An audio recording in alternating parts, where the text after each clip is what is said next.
Bonjour, aujourd'hui j'ai décidé de vous présenter une des figurines sur lesquelles j'ai remis la main. Et c'est pas une figurine récente, hein, elle est clairement du milieu des années 80. Il s'agit de la maquette et de la figurine en fait de Misa Ayase qu'on connaît chez nous avec son nom Robotech qui est Lisa Ace. Et il s'agit d'une figurine au 1/6 de Tsukuda Obi, qui sur une période qui va certainement de 1984 à peut-être 1987 ou un truc comme ça, avait sorti ce qu'ils appelaient des jumbo figures. Et là il s'agit de la 30e, donc c'était pas la première à sortir. La particularité c'est que c'est pas spécialement un garage kit, même si c'est du Tsukuda Obi. C'est pas en vinyle, c'est pas en résine, c'est en plastique. On verra ça tout à l'heure. C'est un kit qui sort de l'ordinaire, qui est pas évident à trouver. Et je l'avais trouvé sur eBay il y a bien des années de ça. Et je l'avais pris. Et je dois dire que je suis totalement déçu parce que ces kits-là de Tsukuda Obi sont pas terribles du tout. Heureusement que je m'en suis rendu compte en commandant que deux.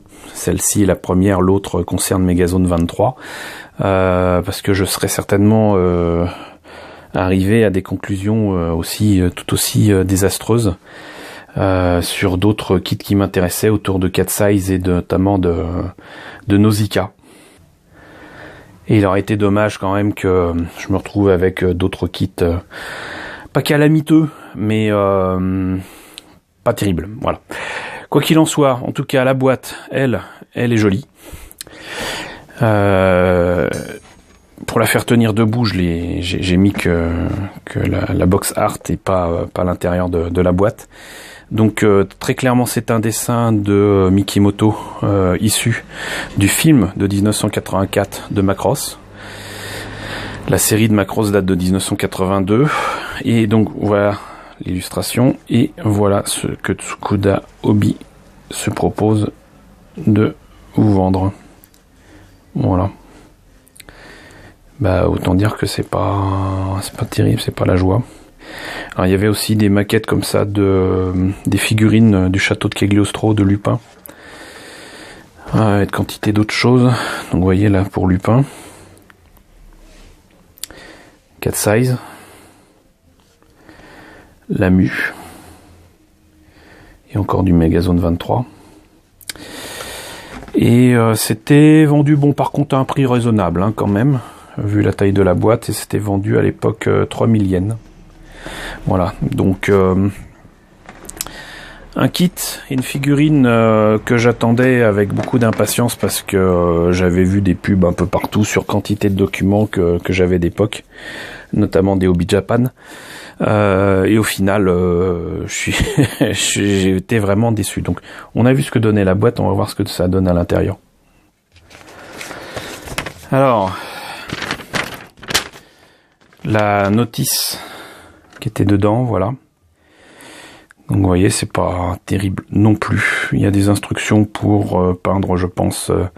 Le seul élément qui, à mon avis, rend la figurine intéressante, c'est-à-dire la plaque trouvée dans la cité engloutie des Microniens qu'on voit dans le film de Macross, et qui contient en fait la chanson, les paroles, et peut-être même la musique de cette chanson que va chanter Minmay à la fin du film et qui va rallier un certain nombre d'Entradiens à la cause des humains pour lutter contre leur chef Bodolza, je crois, et ainsi modifier un petit peu le cours des choses dans la galaxie.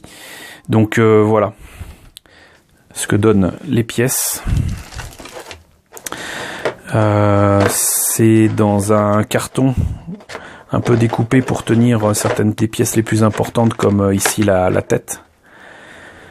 Voilà, encore une fois, c'est pas qu'elle est moche, c'est que l'ensemble, la pose, je veux dire, le personnage est relativement fin, quoi, comme ça, dans le dessin, et au résultat final, on a l'impression qu'elle est dans une tenue de bibendum chamallow. Donc, voilà. Pas de quoi casser 3 pattes à un canard, même pour la chevelure. Ça fait franchement amateur. Mais c'est du plastique plein, c'est pas de la résine hein, pour moi. À moins que ce soit de la résine, mais en tout cas c'est plein. C'est pas creux ni rien. Il y a là donc, on va dire le buste. Même là les détails sont pas très très fins. Ce qui me fait dire que c'est du plastique plutôt que de la résine, c'est qu'il y a des résidus qui ont commencé à se développer dessus. Ce qui arrive parfois avec du plastique dont, comment dirais-je, le produit qui permet de sortir ça des moules reste un petit peu dessus, donc du coup ça vieillit mal et ça vous donne ce genre de choses. Mais là aussi, bon, la jointure entre les deux parties du moule sont très visibles. Ça va demander beaucoup de boulot. Et là donc vous avez un socle toujours en plastique, les deux bras. Et la fameuse plaque, on va dire micronienne, que je trouve absolument, par contre là, du coup, pour le coup, absolument magnifique. Voilà, si je ne devais garder qu'une seule chose de cette figurine, c'est ça. Et c'est écrit en zantradien. Voilà, ça c'est sympa. Voilà, donc c'est vite fait. C'est la présentation de la figurine de Misa Ayase ou un 6e de Tsukuda Obi, qui donnera un résultat une fois monté, pas terrible, hein, pas terrible du tout. J'espère cependant que cette présentation vous aura intéressé. Notez que d'ailleurs, si j'arrive à recaster la plaque zantradienne, je mettrai certainement cette figurine en vente, à supposer que quelqu'un ait le courage de l'acheter. Certainement des collectionneurs, des fans de Macross ou de Robotech. Mais bon voilà, ça c'est clairement une figurine, je ne vois pas, sincèrement je ne vois pas comment je pourrais en tirer le meilleur. Je pense que j'aurais plus vite fait de la refaire de A à Z et de reproduire à l'identique ce qu'on voit là sur le dessin. Même moi je pense que j'arriverais mieux. Je me rends compte que même la chevelure là, il faut que je vous montre ça quand même. Regardez-moi ça. C'est pas la même coupe. C'est pas la même coupe. Bref. C'était la figurine de Misa Ayase. Voilà, j'espère quand même que cette vidéo et cette présentation vous auront intéressé. N'hésitez pas à me dire ce qu'il en est dans la section commentaires. N'hésitez pas à liker. N'hésitez pas à partager. N'hésitez pas à vous abonner si ce n'est pas déjà le cas. D'ailleurs, coucou à tous les nouveaux qui nous ont rejoints. Et ils sont nombreux. Coucou aux grands anciens. Ils sont tout aussi nombreux, voire plus nombreux encore. Merci de votre fidélité et à très bientôt pour la présentation de nouvelles figurines.